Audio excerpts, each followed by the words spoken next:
Hello everyone, आप सभी का स्वागत है हमारे चैनल टारगेट जो बड्डा पर। हमें आशा है कि आप सभी खुश होंगे, स्वस्थ होंगे, अच्छे होंगे।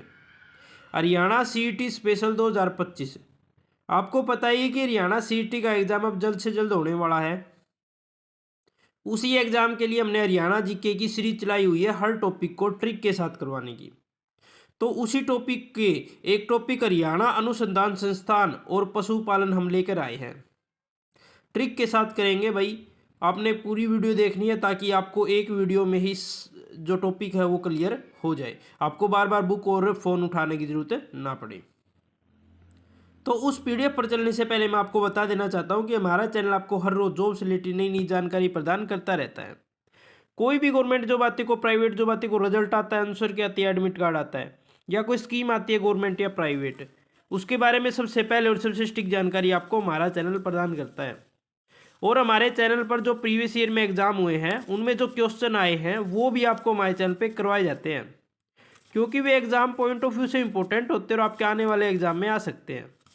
इसलिए आप हमारे चैनल को सब्सक्राइब कर लीजिए और बेल आइकन को दबा लीजिए ताकि आने वाले नोटिफिकेशन सबसे पहले और सबसे सटीक आपको मिल सके। अब ज़्यादा देर ना करते हुए पीडीएफ की तरफ चलते हैं। पीडीएफ की तरफ हम आ चुके हैं। हरियाणा के अनुसंधान संस्थान और पशुपालन को भी इसी वीडियो के अंदर करेंगे भाई, ठीक है।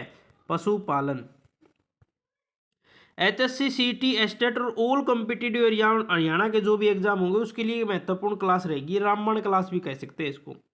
प्लीज लाइक शेयर सब्सक्राइब इस चैनल टारगेट जॉब अड्डा। जो महत्वपूर्ण है वो हम करेंगे, ठीक है, जो आपके एग्जाम में आ सकते हैं।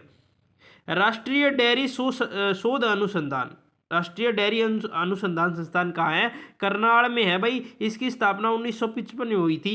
इससे पहले यह बेंगलुरु में था। कहाँ था? बेंगलुरु में था। 1923 में इसकी स्थापना हुई थी वहाँ पे। याद रखना है, राष्ट्रीय डेयरी अनुसंधान पहले 1923 में बेंगलुरु में था और बाद में करनाल में कब स्थापना हुई? 1955 में इसकी स्थापना हुई। तो याद कैसे करोगे? अनुसंधान मतलब डेयरी, डेयरी से याद रखना है डेयरी कर ले। अरे ऐसे नहीं बोलते, कोई लोन लेता है यदि खाली बैठा है घर पे तो उसको कह देते हैं अरे डेयरी। तो डेयरी याद रखना, डेयरी कर ले। तो कर से क्या आएगा? करनाल। क्या आएगा? करनाल। याद रख लेना भाई, आपके एग्जाम में आएगा डेयरी। तो डेयरी से याद रखना है, सर ने क्या बताया था? डेयरी कर ले। तो कर आ रहा है, तो कर कौन से में आएगा? कर तो करनाल में ही आ रहा है, तो Karnal is the right answer. Next, केंद्रीय मिट्टी लवणता अनुसंधान संस्थान है ये हमारा, करनाल के अंदर है। और कब स्थापना हुई? 1969 में। डायरेक्ट क्वेश्चन बन सकता है, केंद्रीय मिट्टी लवणता अनुसंधान केंद्र कहाँ है आपका? करनाल में। स्थापना कब हुई? 1969 में। तो कैसे याद रखोगे? मिट्टी, मिट्टी से याद रखना है मिट्टी। मिट्टी के साथ छोटे बच्चे क्या करते हैं? खेलते हैं भाई। जब मम्मी कहती है, उनको पीटती है, तो बच्चे क्या कहते हैं? मुझे मिट्टी नाल खेलना है, मुझे मिट्टी के साथ खेलना है। मिट्टी नाल, क्या याद रखना है? मिट्टी नाल, नाल के साथ खेलना है। मिट्टी नाल मतलब मिट्टी के साथ, ठीक है। पंजाबी भाषा यूज कर रहे हैं हम यहाँ पे। मिट्टी आपके एग्जाम में आएगा, मिट्टी लवणता अनुसंधान केंद्र। तो आपने डायरेक्ट याद रखना है मिट्टी के साथ मतलब मिट्टी के साथ खेलना है। तो मिट्टी नाल, नाल मतलब करनाल। याद रख लेना भाई, very very important question. Next, गेहूं, गेहूं अनुसंधान केंद्र कहाँ पे? हमारा करनाल के अंदर है। और स्थापना कब हुई? 1978 सॉरी 1978 में इसकी स्थापना हुई। और गेहूं कहाँ है? हमारा करनाल। कैसे बनाओगे? गेहूं अनुसंधान केंद्र आपके एग्जाम में आएगा तो गेहूं के याद रखना है गेहूं, अरे कनाल, कनाल याद रखना है। एक कनाल में गेहूं उगाई हुई है। तो गेहूं आते ही अरे तूने उगाई कितनी हुई है भाई? गेहूं कितनी उगाई हुई है? तो एक कनाल में, कनाल में उगाई हुई है मैंने गेहूं। तो आपके याद रखें ना, एग्जाम में आएगा गेहूं अनुसंधान केंद्र। तो गेहूं से सर ने क्या बताया था? कनाल में उगाई हुई है। तो कनाल कौन से में आ रहा है? करनाल। कनाल से क्या बन जाएगा? करनाल। एक कनाल दो कनाल होती है ना, वैसे की बात कर रहे हैं। नेक्स्ट, राष्ट्रीय पशु आनुवंशिकी केंद्र करनाल। पशु, पशु से क्या याद रखना है? पशु आनुवंशिकी केंद्र। तो आनुवंशिकी से याद रखना है आप उन्हें। क्या याद रखोगे? सिख, पीछे याद रखना है सिख। सिख से बना लेना सिख। सिख कौन सी भाषा का यूज करते हैं? अरे सरदारी भाषा का यूज करते हैं ना, सरदार, तो जैसे पंजाबी सरदारी होती है तो वो याद करते हैं, तो क्या याद रखोगे, नाल। क्या याद रखोगे, नाल। सिख, सिख कौन से यूज करते हैं, नाल। और नाल कौन से में है, इसमें ही तो है, नाल। याद रख लेना। आपके एग्जाम में आएगा राष्ट्रीय पशु अनुवांशिकी संस्थान कहाँ पे है, अनुवांशिकी से याद रखना है भाई, सिख बोला था सर ने। और सिख कौन सी भाषा का युद्ध करते हैं, पंजाबी। और पंजाबी में क्या होता है, नाल होता है, एक वर्ड नाल। मुझे इस नाल नचना, मुझे इस नाल खाना, मुझे इस नाल खेलना, ठीक है, नाल। नेक्स्ट, 1983 में इसकी स्थापना हुई थी। राष्ट्रीय पशु अनुवांशिकी संस्थान ब्यूरो, ये भी सिख आएगा, तो सिख से याद क्या याद रखना है आपने, नाल। और नाल किस में आ रहा है, करनाल। 1985 में इसकी स्थापना। नेक्स्ट, राष्ट्रीय भैंस अनुसंधान केंद्र Hisar, very very important question. 1985 में इसकी स्थापना की गई थी।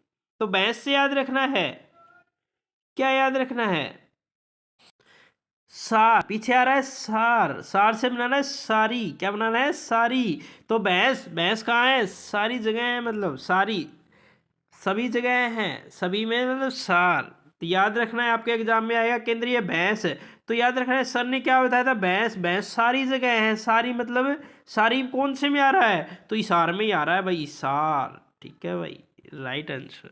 नेक्स्ट, केंद्रीय असव अनुसंधान केंद्र, इसका भी ऐसे ही करना है। असव घोड़े, घोड़े कहाँ पाए जाते हैं, अरे घोड़े सारी जगह पाए जाते हैं, सारी, सारी, सार किस में आ रहा है, सार। Very very easy question. Next, राष्ट्रीय पोस्ट मैनेजमेंट शोध केंद्र फरीदाबाद, 1988 में इसकी स्थापना हुई। मैनेजमेंट, मैनेजमेंट क्या याद रखना है, मैनेजर। क्या याद रखना है, मैनेजर। अरे मैनेजर बन गया मैं, किसकी दुआ से, शेख फरीद की दुआ से। शेख फरीद, फरीद मतलब फरीदाबाद, याद रख लेना भाई, दोबारा बता रहा हूँ। राष्ट्रीय पोस्ट मैनेजमेंट केंद्र हमारा कहाँ रहेगा, फरीदाबाद, 1988। मैनेजमेंट में आपका मनेज उठा लेना है, मैनेजर, मैनेजर उठा लेना है, मैनेजर। और मैनेजर कैसे बना, शेख फरीद की दुआ से बना भाई, शेख है फरीद। और फरीद कौन से में आ रहा है, फरीदाबाद में। नेक्स्ट, राष्ट्रीय मस्तिष्क शोध केंद्र कहाँ रहेगा आपका, मानेसर, गुरुग्राम में। तो मस्तिष्क, मस्तिष्क कहाँ होता है, सर में होता है भाई, मस्तिष्क कहाँ होता है, सर में होता है, सिर में होता है। तो सर किस में आ रहा है, मानेसर। और मानेसर कौन से में है अपना, गुरुग्राम जिले में है। गुड़गांव नहीं आएगा, गुरुग्राम आएगा यहाँ पे, ठीक है, मिस प्रिंटिंग हो गई है, गुरुग्राम। 1997 में इसकी स्थापना हुई। नेक्स्ट, कैंसर संस्थान और राष्ट्रीय हृदय अनुसंधान आपका झज्जर में है, याद रख लेना भाई। कैसे करोगे, कैंसर, कैंसर आ जाएगा तो क्या याद रखोगे, कैंसर से पूरा शरीर, पूरा शरीर क्या होता है, जर्जर हो जाता है भाई। कैंसर होने के बाद पूरा शरीर क्या होता है, जर्जर हो जाता है। और जर्जर किस में आ रहा है, झज्जर में। किस में आ रहा है, झज्जर में। वेरी वेरी इंपॉर्टेंट क्वेश्चन रहेगा। और हृदय से क्या याद रखोगे, हृदय, आजकल सभी का हृदय जर्जर हो चुका है भाई, किसी के अंदर भी मतलब वो नहीं है, सहनशीलता नहीं है, हृदय सभी का क्या हो चुका है, जर्जर हो चुका है, जर्जर से झज्जर। नेक्स्ट, 2013 में इसकी स्थापना हुई। आलू, आलू प्रौद्योगिकी केंद्र कहाँ रहेगा आपका, करनाल। तो आलू से याद रखना है, आलू, आलू नाड़, आलू नाल में सब्जी खा, आलू नाल में खाना खाना, आलू नाड़ में खाना खाना। तो आलू प्रौद्योगिकी आपके एग्जाम में आएगा, तो आलू से याद रखना है, आलू, आलू, आलू प्रौद्योगिकी आपके एग्जाम में आएगा, तो आलू याद रखना, आलू नाड़ में सब्जी खाना, रोटी खाना। तो आलू नाड़ मतलब करनाल। नेक्स्ट, तो हरियाणा के पशुपालन है, अब वो इतने ही थे जो महत्वपूर्ण थे, अब ये हरियाणा के पशुपालन है। सबसे ज़्यादा पशु हिसार में, सबसे ज़्यादा पशु हिसार में। सबसे ज़्यादा गौशाला सिरसा में। सबसे ज़्यादा भैंस भिवाड़ी के अंदर, सबसे ज़्यादा भैंस कहाँ है, भिवाड़ी के, एचएससी के अनुसार है भाई ये, भिवाड़ी। मुर्रा नस्ल की भैंसें कहाँ मिलती है, जींद, जींद जिले में, हरियाणा का दिल है बोला जाता है जींद को, याद रखने ना। सबसे ज़्यादा घोड़े करनाल, सबसे ज़्यादा घोड़े कहाँ मिलते हैं, करनाल के अंदर। सबसे ज़्यादा गधे और खच्चर, सबसे ज़्यादा गधे खच्चर कहाँ मिलते हैं, भिवानी में, याद रख लेना भाई, वेरी वेरी इंपॉर्टेंट। यहाँ तक ये अपनी क्लास थी भाई, यही महत्वपूर्ण टॉपिक और जो भी क्वेश्चन थे वो हम आपके लिए लेकर आए हैं। दोनों टॉपिक आपके लिए महत्वपूर्ण रहेंगे और प्लीज़ लाइक शेयर सब्सक्राइब इस चैनल टारगेट जो बड्डा, और हमारी वीडियो को शेयर करना ताकि और बच्चों तक भी यह वीडियो पहुँच सके और उनको भी मदद मिल सके। यहाँ तक वीडियो देखने के लिए आपका बहुत बहुत धन्यवाद। भगवान करे आप हमेशा खुश रहें।